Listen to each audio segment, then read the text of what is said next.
আপনারা জানেন যে এর আগে আপনারা আমরা ওই ইসের জায়গাটা সম্বন্ধে খুব বলতেছিলেন, ওই যে কি জানি বলে চিটাগাংয়ের রাউজান, আপনার মানে রাউজানে কিন্তু আমরা একটা অপারেশন করে কত 11টা না কটা হাতিয়ার উদ্ধার করা হয়েছে, 11টা হাতিয়ার উদ্ধার করা হয়েছে এবং ওই সন্ত্রাসীও বেশ কয়েকজনকে এই ধরা হয়েছে এবং ওইগুলি কিন্তু আপনাকে ধন্যবাদ, আপনারা কিন্তু এটা মিডিয়াও প্রচার করছে।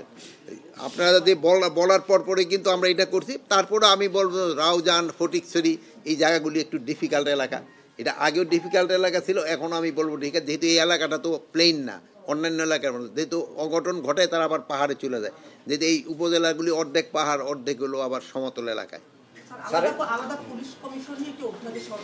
আর পুলিশ কমিশনের এই পুলিশ কমিশনের ব্যাপারে এখানে আলোচনা হয়, বাট পুলিশ কমিশন আল্লাহ দিলে হয়ে যাবে। হওয়ার পরে আগে হয়ে লোক তারপরে কি সুবিধা হবে সেসব বলবো। না না না, আমি তখন ওইটা হওয়ার আগে আমি এটা কিভাবে বলবো।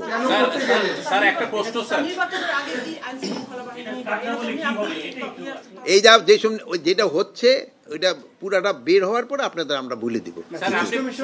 আপনি বারবার বলছেন স্যার যে আইন শৃঙ্খলা পরিস্থিতি এখন আগের চেয়ে অনেক উন্নত হয়েছে স্যার, তো আপনি কি বলেন? স্যার আমি বলছি স্যার, আমি প্রশ্নটা শেষ করি স্যার। হ্যাঁ, বিগত সরকারের সময় যেগুলো অস্ত্র লুট হয়ে গেল গন্ডগোলের সময়, সেগুলো উদ্ধার এখনো শেষ হয়নি, সেই অস্ত্রগুলো উদ্ধার।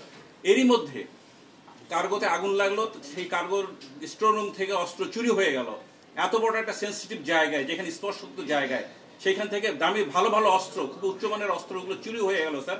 সেই জায়গায় আপনাদের আইন শৃঙ্খলা পরিস্থিতির উন্নতির কথা বলছেন স্যার, তাহলে সেই সিকিউরিটি একটুকু দিতে না পারেন তাহলে স্যার আগামী নির্বাচন। এখন যে কার্গোর ব্যাপারে ওই যে অগ্নিকাণ্ডটা ঘটনা ঘটছে, ওই জায়গায় একটা কিন্তু কমিটি গঠন করা হয়েছে। ওই কমিটিতে আমাদের প্রধান হলো আমাদের সিনিয়র সচিব, প্লাস উনি অলরেডি 4টা না 5টা দেশে চিঠি দিয়েছে, 2-1টা দেশ থেকে অলরেডি এক্সপার্ট আসছে। আর ওখানে যে হাতিয়ার চুরি হয়েছে এই সম্বন্ধে এখনও ইনভেস্টিগেশনের পরে সেন আমরা জানতে পারবো যে চুরি হয়েছে কি হয় নাই। বাট এটা হলো একটা ইসে, বাট উনি নিজেও কিন্তু ইনভেস্টিগেশন করতেছে, যদি চুরি হয়ে থাকে, যদি সেই সময় কার মাধ্যমে হয়েছে এবং কে দায়ী তাকে আইনের আওতায় নেওয়া হবে। বাট এখন পর্যন্ত তো আমরা এস্টাবলিশই করতে পারি নাই যে এখানে কটা হাতিয়ার চুরি হয়েছে বা আদৌ চুরি হয়েছে কিনা, যেহেতু ইনভেস্টিগেশনে করার পরে সেটা আমরা জানতে পারি। মানে প্রত্যেকটা এই দুর্ঘটনার তো একটা হয়েই থাকে, একটা জিডি কি বলো, এটা জিডি হয়েছে অবশ্যই।